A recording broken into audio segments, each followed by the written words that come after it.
Sex and sexuality are still considered taboo subjects by many people in Nigeria, and even more so when young people are involved.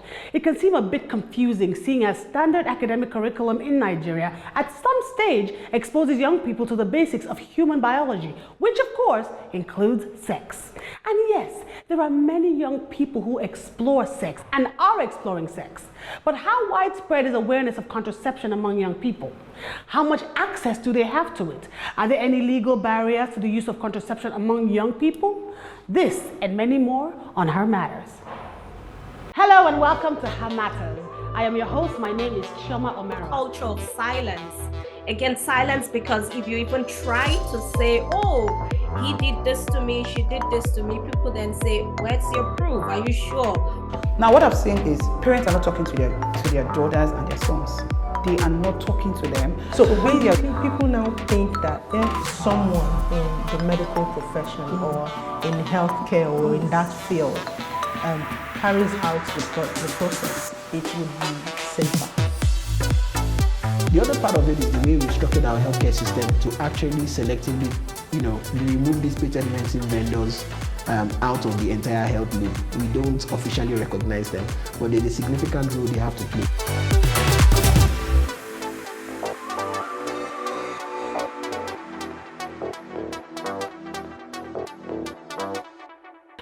Welcome to Her Matters. I am your host. My name is Chioma Omero. Her Matters is a talk show series that focuses on pressing issues affecting women across the world. We shed light on some of the most delicate subjects surrounding the health and welfare of women. Today we're talking youth and contraceptives, and with me on the show to discuss this issue is Enitan Sophie Olua. Enitan is the SDG's youth champion and founder of Martini Empowerment for Sustainable Impact Initiative, NESI. Welcome to Her Matters. Thank you so much for having me. Good. I'm so glad you could make it. We're talking, of course, youth and contraceptives. Yeah. Now, of course, we know that when it comes to contraceptives, you can't have that discussion about contraceptives without talking about sex. Sure. And you can't talk about sex in this space and in our environment and community without feeling some type of way, because it's something that's not discussed openly. Sure. I want you to, first of all, tell us what Natini does, what Natini is about, and what your job is, before we go into how. Okay, so by way of introduction, my name is Enitan Olua, and I'm the founder of Natini Empowerment for Sustainable Impact Initiative. And what we do at Natini is we provide comprehensive sexuality education to the vulnerable people. And when we talk about vulnerable, we're looking at persons with disabilities, we're looking at orphans, and of course the elderly too. Elderly because some of these people get exploited. And then for persons with disabilities, so I've been in the family planning, reproductive health space for a while, and one of the things I noticed is that in most of our programming, we do not include persons with disabilities. And in my mind, I'm like, these guys are not sexual. Right. I've had a lot of people who just get unwanted pregnancies, who also pick up infections. And then I just thought I have to do something about this. It's not just to notice and complain. Why don't you just take charge? So basically what we do is we bridge the gap. We go on outreaches to schools and colleges, talking to people. And we also use a digital platform. Amazing. Just any way to reach them, because young people like to access these services discreetly. They don't want anybody to know that they are having this conversation, and they do not even want to have it with their parents. So somebody or a group of people have to do it. So I work with a team of volunteers, and that's what we've been doing. A 2017 study from the University of Calabar puts the number of people that use contraception at between 11 and 13%. That is so low, it is alarming and painful at the same time. So literally, only 11 to 13% of people realize that there is something called contraception, meaning I literally have control over my body. So they don't know that. But why do you think the number is so low? Okay, so first I'd like to say that data is a problem. So yes, as much as we want to agree with this, I would say that we will need more information, because just like every other sector in Nigeria, we do not really have accurate data. Numbers, We really would have to watch that again. But one of the things that affect contraceptives will have to do with the myths and misconception, looking at and also we have the cultural, religious, and social, psychological factor. Because the kind of story people hear about contraceptives, people just fly with a lot of stories, and people just want to stay away because they're like, oh no, if you use contraceptives, this will happen to you. You're going to get fat. You're not going to be able to make a baby. and all those kind of things. Those are the things people fly with. So people try to avoid it, and this is where comprehensive sexuality education comes in. What we do with CSC is that we give age-appropriate information. Because if I'm going to talk to a girl or a boy who is 17, the kind of information I will give will definitely be different from a boy or a girl who is 10, Right. 7. Right. And with CSC, what we also do is we also help prevent abuses and exploitation. Because right now, a lot of young people get abused. Some even abuse themselves because they've been abused several times and they now think that that's the way it should be. Right. So they abuse themselves and abuse other youngsters. So comprehensive sexuality education, we have to give appropriate information. With that, you see that people can now make informed choices. They get to know that this is what I should do and have their agency, which is their body, to understand that sometimes we even try to do this with, so our audience will determine what we're going to preach. If I'm going to talk to a Christian audience now, I probably will be looking at biblical verses to say that even the Bible says you have to take care of your children. So in taking care of your children, you need the number of children that you can cater to. Right. And this is where contraceptives comes in. Right. And we also make them understand that contraception, really, is it really about pregnancy? This is Africa, and we know how people really want to procreate, have babies. So you could say pregnancy is like a blessing, and that is when it is wanted. Right. Because of course we don't want to deny the fact that a lot of people are going through IVF, they are trying for babies. Right. So we will not try to, we're not going to shy away from that. But we're looking at things that are deeper than pregnancy. Let's talk about STIs. These things that are preventable. Looking at the Nigerian situation, you do not have access to healthcare. And because sexuality is not something you want to go and talk about, people do not want to talk about STIs to their doctors. They don't. Because we are not having sex. Yeah. We are just making babies. The babies are just coming, they're just appearing. We're just popping They're them. they're just coming out. Yes. Yes. So, No, we're so not- this, that's the reason why we need the comprehensive sexuality education. Right. So people can make informed choices and informed decisions. Just like we say with HIV adverts, they show for face. Yes. Hepatitis B will not be on the face. Yep. People will look very healthy and they are Until they're walking getting bags really, of troubles. yes. Yeah. And when you cannot afford taking care of yourself, what's going to happen? Now we're looking at even the economic part of it. When young people now fall sick and they can no longer Take tend care to of their day-to-day themselves, activities. yes. A large number of our population are young people. They cannot be productive, they cannot do other things, and we do not even have access to these things. So how do we go about it? So that's what we do, try to teach them to say, take care of yourself. You really, really have to ensure that your reproductive years get very, very productive.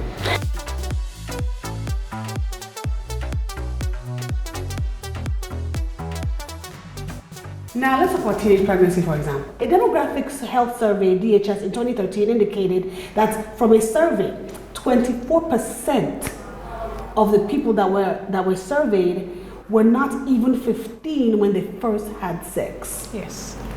15. Yes.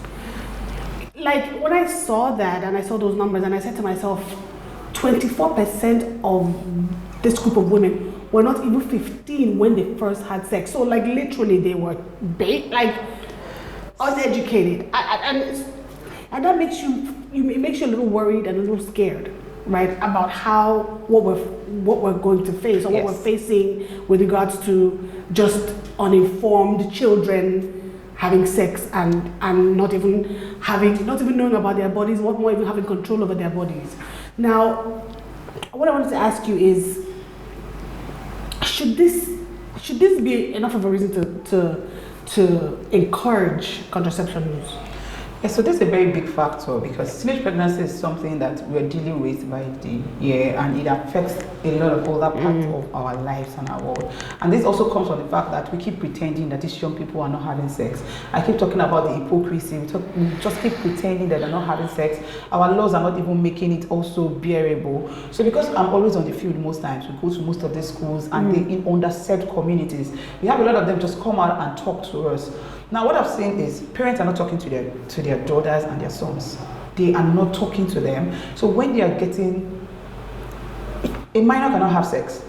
That's like statutory rape. Right. These are minors who are having Right. sex. A minor cannot. Right. But because we are shying away from these conversations, it will Minors happen. are exploring. Because these days what they do everybody's is more than exploring. what they do is more than exploration. Well, it starts from wanting to know, right? Or Wanting to know because of the kind of information that they've they gotten. have, right, exactly. And because when parents are talking to them, there's always this negative vibes or just don't. So there was a particular, when we're having conversation with young people, you probably would have heard most people make joke about it. They just tell you about how, Auntie, is it true that if anybody sees my pants, I'll get pregnant. And it comes from this story of, imagine a young girl wanting to, because her mother has told her that if anybody sees your pants, you're going to get pregnant. And she's trying to climb on the decks in her class, and she pulls up her pants and climbs without it because that's the information she got. That's a whole nother. We are not explicit. We really have to ensure. And the moment a teenager gets pregnant, this is like being a woman before a girl, a mother before a girl, and it's really, really sad because the number is numbing. It's like you just see it, like these people have a whole life in front of them, particularly when these people are people who are struggling from underserved communities. This is a life, poverty circle continues. This is somebody who has parents who are struggling, and then for one reason or the other. So we cannot just continue this way. Let them know. I understand that a lot of us are not comfortable talking about it, but most times when we go to schools and we want to talk to them, or gatherings where we have youth, they want to know what's the content, what do you want to talk to them about? Oh, you people have come again, this NGO, to come and talk to them about sex. And we tell them, without talking to these people, they know. So why don't we give them age-appropriate information? So when we give them the information that they need, they can now make informed choices. Many of them have sex thinking that it's something magical based on the videos or the stories they've heard. Then when they have their sexual debut, they realize that it's not even what it is. And this is also where sexual reproductive advocacy comes from. Because some of them, I've encountered young people who say that because they have painful periods, they're being advised that go and have sex. When you get sexually active, your pains will reduce. Yes, and a lot of young girls, actually, their first sex leads to pregnancy. So what do we say about that? Because they are not getting the right information. And this is the time we need to have quality conversations with the children. Let them know that this is a new phase. In any case, if you do not tell them, they will get it. But honestly, like you said, if you're not giving them information, they're going to the internet. This is the age of the internet. The internet rules everything. So now, like, these people are like digital. Going, So, but you see, my question when it comes to that is, on the internet you can find information for everything, about anything. Now, at the same time, there's really a lot of talk about sex, but it's not the proper information about sex on the internet. It's about this dream. It's about what it's supposed to be like. Nobody gives you either medical ways, or nobody's breaking it down for you like you need to hear it so that you know what you need to do to protect yourself or to have control of your bodies, which is the first thing. It's not even, if you have control over your body, you want to protect yourself. Now, why do you think that there's a whole lot of talk about sex, but not necessarily a proper talk about sex? So this is what happens when we continue to just do this thing in osh. We're not being realistic, and we're not being attuned with like the reality of what's happening now. These people have this, and it's just like we say as Christians, say stolen fruits are usually sweeter, because people do not want to do it. These people are curious. They see it everywhere. Almost everything, our entire world is sexualized now. From billboards to the kind of music they listen to the kind of movies they see. So they just want to attempt it and then see what it is. And this is where having the right information comes. Because with the right information, many of them would rather delay sex than have it at the time they have it. And even if they want to, they know they are doing the right thing. They are getting access to the quality things they need to protect themselves and prepare for the journey ahead.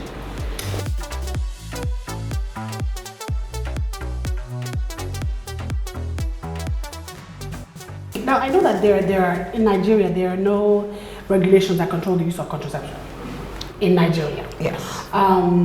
So anybody can literally go and get contraception from a pharmacy or from a chemist. Over the counter. Anybody, right? Yeah. Okay. I think there was a time it was trending where there was this young lady who was coming back from buying a condom and then is harassed on the road by the Nigerian police for, in my opinion, I thought she should have been applauded as opposed to harassed, because you can obviously see, because once again, we do this thing on the hush. We don't talk about it outside. This girl on a regular day we're glad she has condoms, so she knows what it is for. So she's in control of her body, but she's being made fun of, being ridiculed, being harassed. What do you have to say about that? Okay, so the thing is, because of this lack of control and lack of that is why we give the right information. Right. What you have is a lot of people who now they abuse these drugs. They use it. You see people popping drugs and then their hormones gets Yeah. they get destabilized. It's a whole because other range of they medical do not issues. have. We have like different forms of contraceptives. You need to understand the one that works for your body, which is why we say talk to a professional. Right. So that will help you get the exact one that will work. Because when you're talking to a professional, your family history will be taken account of, because there are some drugs that could trigger other things. And what we get most times is like the bad reviews of how I took it, and then I became fat. I took it, I was having high blood pressure. I took it, I was having this. People just keep on talking about it. Nobody really shares the testimony of, oh, I've been on this particular method and this has happened. And then we now say that your neighbor is using a particular method and it has worked for her. Does not mean it's going to work for you. Why not just walk to? I'm happy that the federal government is beginning to take a lot of initiative, because now when you go to public hospitals, even state government, you see youth-friendly centers now, you see family planning centers, just that green circle. I'm very happy about that. But again, we are not sure if the kind of services they render there are really youth-friendly, in the sense that can a young person walk into that place without feeling judged or victimized? Even if you go to like be it an abortion clinic or something, or you're here as a young person, when a nurse will see a young lady, and by the time they eye you up and down, like, what are you doing here? Or you're already thinking to yourself, they probably think I'm a bad girl or something. And it could have been anything, for any reason why that girl came to that place. She could have been raped, anything could have happened. And I think that's part of why this is such a huge problem, because we are not being truthful enough to speak We're out not about letting people it. take charge of their reproductive health. And I think that what the law is also doing is being hypocritical. Our laws, for instance, doesn't allow abortion. Yes, we know, but this same law provides that when a young girl has badly done abortion and she's being rushed to the hospital, she could be evacuated. So we've seen instances where young people get pregnant, they're going to the hospital, they want to have an abortion, and they just tell them, go back, you cannot have it. When a young girl wants to have an abortion, or a woman, she would find it whichever ways. So the question is, why an abortion? Why not provide the right information that can even prevent and avoid having even prevent it? Because there's statistics that shows that 1 in 8 girls, like as we're sitting here now, 10 minutes, a girl is somewhere fighting for her life because of a badly done abortion. How long are we going to lose young people to this?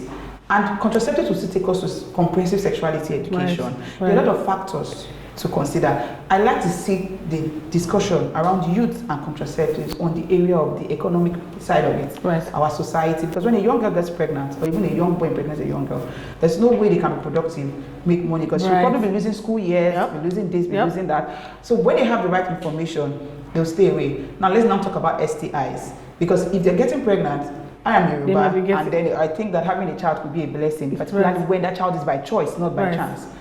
So now, getting an STI could be worse, because our healthcare system, we except we want to lie to ourselves, is out of pocket. You really, really have to pay, and people will not go and talk to doctors, so they do not turn themselves in until they've gotten to the advanced stage. So instead of having all this for, why don't we just talk to them, give them age appropriate. If we give them age appropriate comprehensive sexuality education, a lot of this will be avoided completely. No need to even try to procure an abortion, and there's no need to be hypocritical about this whole abortion rule, because when we are talking about this, what we have now is that it's very expensive to get an abortion, and people do it backdoor, but people will look for the money to get it done, and quacks are the ones that are having the day, which will lead to a lot of things.